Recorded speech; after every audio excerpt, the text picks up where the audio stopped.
বগুড়ার দুপচাঁচিয়ায় অপহরণের ৬ ঘণ্টা পর ব্যবসায়ীর মরদেহ উদ্ধার করেছে পুলিশ। ভোরে আদমদীঘির কুমারপাড়া থেকে লোটো শোরুমের শতাধিকারী পিন্টু আকন্দের মরদেহ উদ্ধার করা হয়।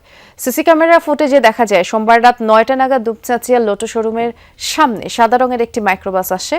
পরে ৫-৬ জন অস্ত্রের মুখে পিন্টুকে জোর করে গাড়িতে তোলে। আঞ্চলিক মহাসড়ক ধরে আদমদীঘির দিকে চলে যায়। পুলিশ জানিয়েছে জড়িতদের শনাক্ত করে আইনের আওতায় আনার চেষ্টা চলছে। অপহরণে ব্যবহৃত মাইক্রোবাসের চালক সহ ৩ জনকে আটক করা হয়েছে। প্রাথমিক ধারণা, শ্বাসরোধ করে হত্যা করা হয়েছে পিন্টুকে।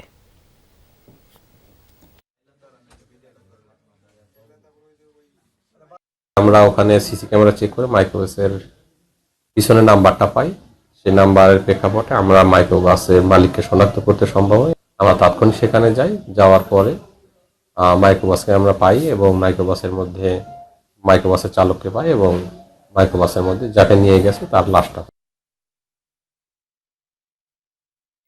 বগুড়ায় এক ব্যবসায়ীকে অপহরণের ৬ ঘণ্টা পর তার মরদেহ উদ্ধার করা হয়েছে, যেমনটি সংবাদের শুরুতেই জানাচ্ছিলাম। এ বিষয়ে আমরা আরো বিস্তারিত জানবো। বগুড়ায় যাচ্ছি, সহকর্মী মেহেরুল সুজন অপেক্ষা করছেন।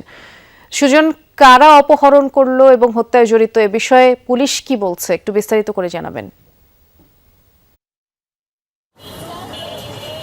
বৃষ্টি, বগুড়ার দুপচাঁচি উপজেলার যে ঘটনাটি গতকাল রাত্রে মূলত অপহরণ হন ওই এলাকার ব্যবসায়ী, যিনি একটি জুতার শোরুমের ডিলার ছিলেন। তিনি অপহরণ হওয়ার পরে আজকে ভোরবেলায় তার মরদেহ উদ্ধার হয় এবং এই ঘটনার পর কিন্তু পুলিশ প্রাথমিকভাবে ৩ জনকে জিজ্ঞাসাবাদের জন্য আটক করেছিল, যার মধ্যে একজন ছিলেন ওই মাইক্রোবাসের চালক, যে মাইক্রোবাসে করে পিন্টুকে মূলত অপহরণ করা হয়, এবং আরেকজন যিনি এই অপহরণকারী এবং হত্যাকাণ্ডে যারা জড়িত তাদেরকে যিনি মাইক্রোবাসটি ভাড়া করে দিয়েছিলেন, যিনি তাদের পক্ষে মাইক্রোবাসটি ভাড়া করেছিলেন, সেই ব্যক্তিকেও কিন্তু আটক করা হয়েছিল। তার সঙ্গে আরও একজনকে আটক করা হয়েছিল। তবে দিনভর জিজ্ঞাসাবাদ শেষে মাইক্রোবাসের যিনি চালক সানোয়ার এবং যিনি মাইক্রোবাসটি ভাড়া করেছিলেন অপহরণকারীদের জন্য, এই 2 জনকে কিন্তু পুলিশ শনাক্ত করেছে এই ঘটনায় জড়িত হিসেবে। এবং বাকিদের পরিচয় পুলিশ এখন তদন্তের সাথে প্রকাশ করছে না, তবে তাদের পরিচয় পুলিশ জানতে পেরেছে। ড্রাইভার এবং যিনি গাড়ি ভাড়া করেছিলেন তাদের কাছ থেকে এই পর্যন্ত তথ্য পুলিশ আমাদেরকে জানিয়েছে। তবে এই হত্যাকাণ্ডের পিছনে আসলে কি কারণ সেটি কিন্তু পুলিশ এখন স্পষ্ট করতে পারেনি। আমি সারাদিনই দুপচাঁচিয়াতে আজকে ছিলাম। নিহতের পরিবারের স্বজন যারা ছিলেন তাদের সঙ্গে আমি কয়েক দফা কথা বলেছি। তাদের কাছে আমি জানতে চেয়েছিলাম যে আসলে তারা কি ভাবছেন। তারা কিন্তু বলছেন যে ব্যবসায়ী পিন্টু আকন্দ 4 বছর ধরে, তার বাড়ি নওগাঁ রানীনগরে, তিনি বগুড়ার এই এলাকায় দুপচাঁচিয়া পৌরসভা এলাকায় তিনি ব্যবসা করতেন।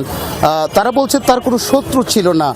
তবে তার শ্যালক, নিহত পিন্টুর শ্যালক কিন্তু আমাদেরকে জানিয়েছেন যে কিছুদিন আগে অজ্ঞাত কয়েকজন যুবক আইনশৃঙ্খলা বাহিনীর পরিচয়ে তার ভগ্নিপতির এই শোরুমে এসে তার কাছে টাকা দাবি করেছিলেন, চাঁদা দাবি করেছিলেন। বিষয়টি নিয়ে পরবর্তীতে আর কিছু হয়নি, যে কারণে তারাও আইনশৃঙ্খলা বাহিনীর কাছে যাননি। এইরকম একটি তথ্যই শুধু তারা জানিয়েছেন।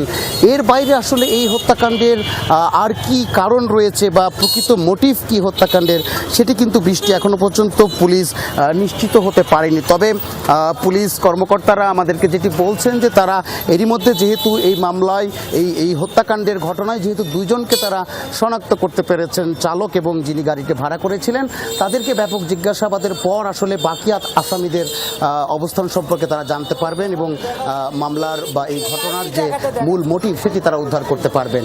বৃষ্টি, বিস্তারিত জানাচ্ছিলেন। ধন্যবাদ সুজন।